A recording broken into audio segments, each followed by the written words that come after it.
বাংলাদেশে চিকিৎসায় অবহেলার কারণে রোগীর মৃত্যু বা দুর্দশার ঘটনা প্রায়ই ঘটে, কিন্তু এই বিষয়ে একটি শক্তিশালী আইনি কাঠামোর অভাব রয়েছে।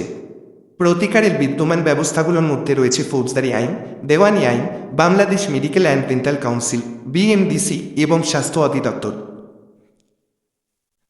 তবে বিদ্যমান আইনি প্রক্রিয়া দুর্বল, জটিল এবং সময়সাপেক্ষ হওয়ায় এর সুফল সাধারণের নাগালের বাইরে। ফলে চিকিৎসা অবহেলার বিরুদ্ধে কঠোর ব্যবস্থা নেওয়া কখনোই সম্ভব হয় না।